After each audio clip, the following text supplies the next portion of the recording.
Hi, it's time for another verb of the day. Today's verb is censor. And this verb wasn't suggested by one of our viewers, but in discussion with my husband, he said, you've got to talk about this particular verb. So I thought that was some pretty solid advice because it is highly discussed and it's important for all of us to know what this verb means. So let's take a look at its definition. It means to officially examine a piece of writing or some type of artistic work and then suppress or remove any parts that are considered either obscene, politically unacceptable, or a threat to security. So here what we're talking about is preventing really the public or others from being able to consume writing or other artistic works of art. And that phrase artistic work really covers a number of different things. It could be from something like a painting to song to movies and really everything in between.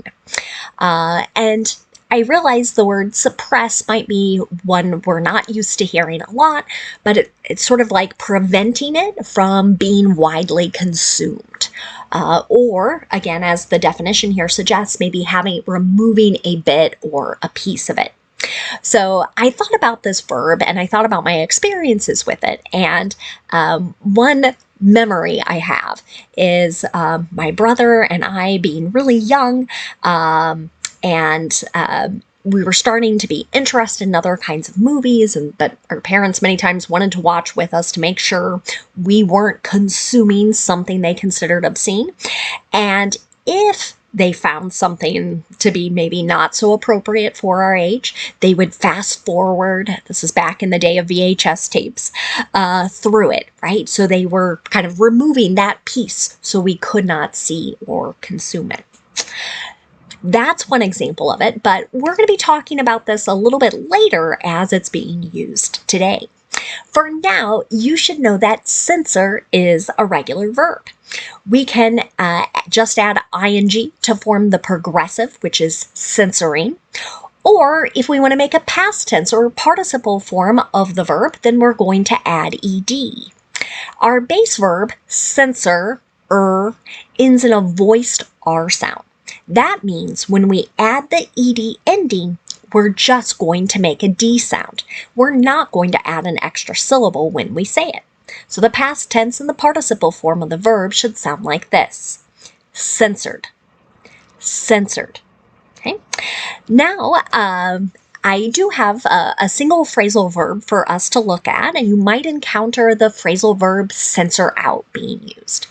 And again, the meaning here is really the same. We're either suppressing or maybe we're deleting something because we find it to be objectionable. An example of that, they censored out parts of the video that were inappropriate. They here could be someone like a teacher or some sort of leader that's showing something to a wide group and they realize some piece of it might not be appropriate. That could be from age or maybe a topic that's being covered. Now, before we do our little verb tense practice, I thought about how we will see this verb used, and I think you're likely to encounter it being used in the passive voice. So let's do a quick review of active versus passive voice. The majority of my examples in my series of videos here are in the active voice. They begin with the person or the thing that is responsible for the action. Sometimes it helps to think about kind of doing the action, even though some of our verbs are more mental processes versus like physical actions you can see. So examples of this might be, Brad will clean the house Sunday. Mary will write emails. In both of these sentences, we can see who is responsible for the action. Brad is responsible for the action of cleaning. Mary is responsible for the action of writing. But in the passive voice, we are instead going to begin with the person or the thing that is acted on. Another way to think of this is the person or thing that's receiving the action, which is also known as the object. The person who is responsible for the action may not even be included in the sentence, or if they are, it might come at the end of the sentence following the preposition by. So if I take my first two examples and change them from active to passive voice, it might sound like, the house will be cleaned, or the house will be cleaned by Brad, or emails will be written, or emails will be written by Mary. So naturally, most students want to know, why are we doing this? And the first reason that some people choose passive voice is they don't know who is responsible for the action. So they're sort of avoiding acknowledging that this person is unknown, and instead just sort of focusing on the action and the thing or people that might be receiving it. Another reason to do it might be that the person or the thing responsible for the action, so our subject, is just not that important. Again, we want to place more focus on what's being received, or that object, what's receiving the action. That kind of connects to our third reason. A fourth reason some people choose to use the passive voice is to avoid blaming someone, particularly with actions that are negative, or that maybe have some consequences associated with them. So we're trying to avoid that by using the passive voice. So now let's take a moment and we're going to compare active and passive voice in the simple future with our verb of the day, censor. So let's start with our passive voice, and we'll look at an example sentence. So what you'll notice here in the simple future is you're going to see our object, then will, be, and the participle form of the verb.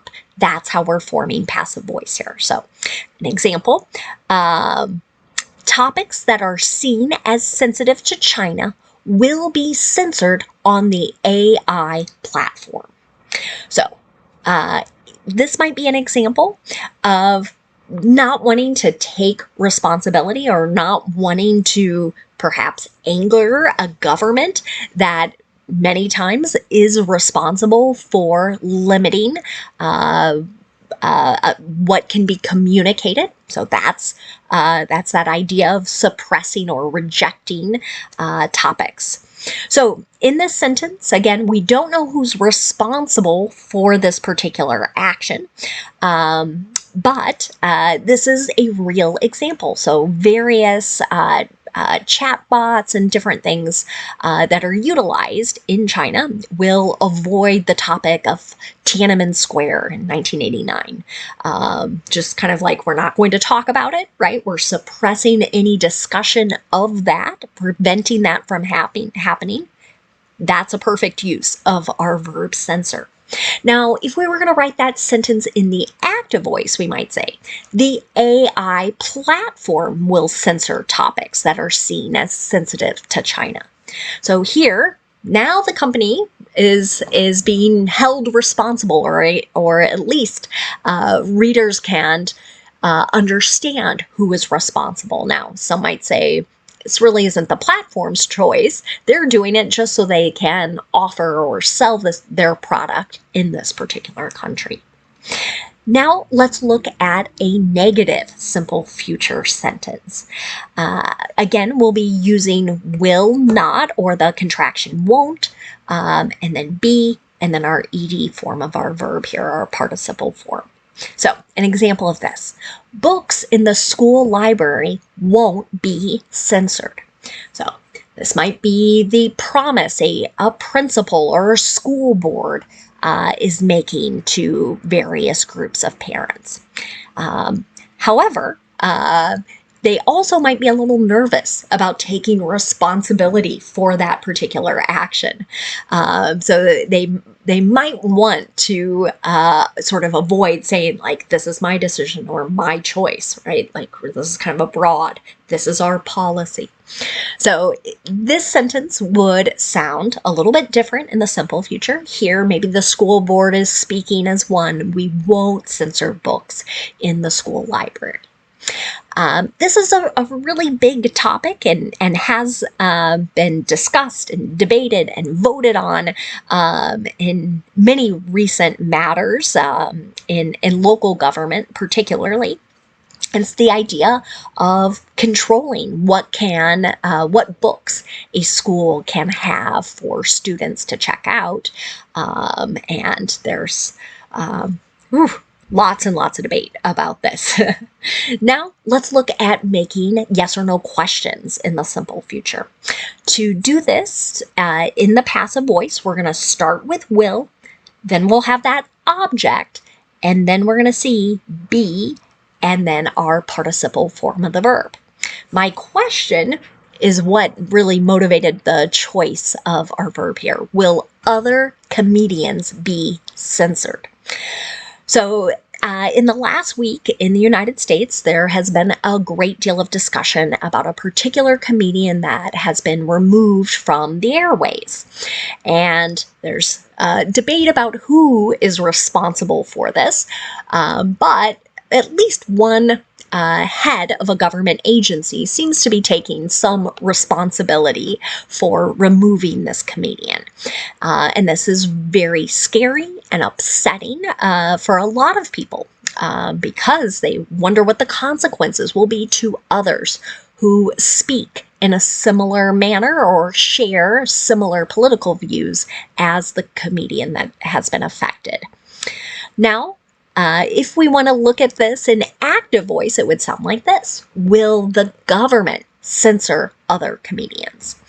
Or again, if we wanted to be more specific about the government agency, it's the FCC that is involved in this right now. Now, let's spend a moment looking at some verbs, or words that are related to our verb censor. And the first word we're going to look at is the noun form of this word. The noun censor can refer to a person, an official, who is examining writing or artistic work and then making a decision as to whether we are going to suppress or remove any parts that are considered obscene, politically unacceptable, or a threat to security. An example of this in a sentence might be, the joke slipped past TV censors at the time. And this is something that has been going on for a very long time, continuing into the present. There are various lawyers and other professionals that review things that will go to air to check for, is this obscene? Is it unacceptable? Is there some type of threat related to possibly speaking on this particular subject, making a joke about it, etc. Related to this is the noun censorship. This refers to the suppression or removal, either of some piece of writing, maybe artistic work, and this can be anything, again, that is seen as obscene, politically unacceptable, or a threat to security. An example of this in a sentence: many Americans are concerned about government censorship. That's a present, current feeling here in 2025. But I've got one last note for us today. Some of you may have been watching and thinking, hey, I think there's another word that sounds just like this. And you're right. There is a homophone spelled S-E-N-S-O-R, exact same pronunciation, censor. But when we use this word as a noun, we're referring to some type of device that detects or measures either a physical property. It might record, it might indicate, sort of create some kind of light or warning, or there's some sort of response to it. So an example of how we might see this noun being used is, the tire pressure sensor seems to be malfunctioning. This is what's detecting how what the air pressure in a particular tire. Is it at the right level? Is it too high or too low? Which could cause various kinds of problems, or maybe be a sign that there's about to be a problem. Well, I hope this verb has been interesting to you, and hopefully this verb stays on YouTube for some time to come. I appreciate everyone who has watched. I will get back to suggestions for verbs tomorrow. Have a wonderful day.